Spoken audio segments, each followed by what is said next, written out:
हमारे यहाँ पर मैक्सिमम जो समय है वो स्प्रे के दौरान सारा फंजीसाइड को कंट्रोल करते हुए फंजीसाइड का स्प्रे करने में ही हमारा ज़्यादा टाइम निकल जाता है, तो न्यूट्रेंट के लिए बड़ा कम टाइम रहता है। तो इसके लिए आपको जो है अपने बगीचे का माइक्रो क्लाइमेट अच्छा करना है, जिससे कि फंगल डिजीजेस कम से कम हो और उनको कंट्रोल करने के लिए आपको फंजीसाइड्स का प्रयोग कम से कम करना पड़े, जिससे कि आप न्यूट्रेंट का फॉलियर एप्लीकेशन करने के लिए आपको समय बच पाए।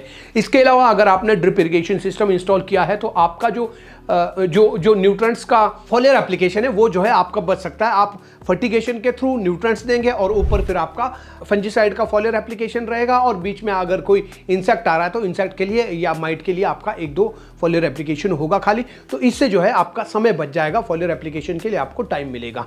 तो और जो स्प्रेज हैं न्यूट्रेंट का हो गया, न्यूट्रेंट में आपको पता ही होगा कि शुरुआती समय में जो है आपको जिंक, बोरोन, नाइट्रोजन ये शुरुआती समय में आपको ज़रूर देना चाहिए।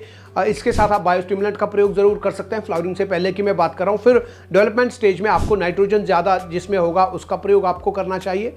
और फिर जब मैच्योरिटी स्टार्ट होती है, लगभग 40 दिन सेब तोड़ान के लिए रहते हैं, तो उस वक्त आपको जो है फॉस्फोरस और पोटाश बढ़ाना है, नाइट्रोजन को बहुत कम कर देना है, या ना डालें तो भी अच्छा है, डालना हो तो 5-7% ज़्यादा से ज़्यादा नाइट्रोजन उसके अंदर में होना चाहिए, ना ही हो तो ज़्यादा अच्छा है। ये हो गया। और इसके अलावा फिर आपको माइट का भी ध्यान रखना होता है। माइट के लिए अगर आप इंसेक्टिसाइड का प्रयोग कम से कम करते हो, इंसेक्टिसाइड को आप बंद कर देते हो, तो इससे जो है माइटिसाइड का प्रयोग करना आपके लिए ये वाला जो टाइम है और माइटिसाइड का खर्चा है वो आपका बच सकता है। तो उसकी जगह में आप HMO का सीजन के दौरान में 2 या 3 स्प्रे HMO के आप कर सकते हो, 2 लीटर प्रति 200 लीटर पानी में मिला करके, और उसके साथ 500 ml 3000 ppm नीम ऑयल मिला करके आप छिड़काव कर सकते हैं। तो फिर माइट से आपका बचाव हो सकता है। मुझे लगता है कि ये अगर आप इसको अच्छे टाइमली ये स्प्रेज अगर आप करते हो तो अच्छा होगा। इसके अलावा जो छूट गया वो कैल्शियम है। कैल्शियम भी आपको जो है पूरे सीजन के दौरान में लगभग 3 से 4 स्प्रे कम से कम करना चाहिए, कम से कम।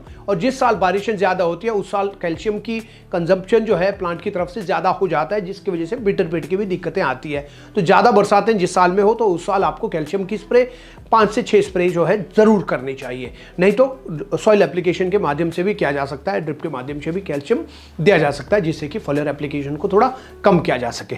तो ये जो है कुल मिलाकर के पूरी साल भर में आपको स्प्रेस का ध्यान रखना होता है। तो दोस्तों ये वीडियो आपको कैसा लगा, डिटेल में जानकारी के लिए आप हमारा online course A to Z of modern Apple farming ले सकते हैं, जिसके अंदर 140 से ज़्यादा रिकॉर्डेड वीडियो लेक्चर्स हैं। 7500 से ज़्यादा लोगों ने ये लिया है। हर हफ्ते ऑनलाइन क्लास भी होती है,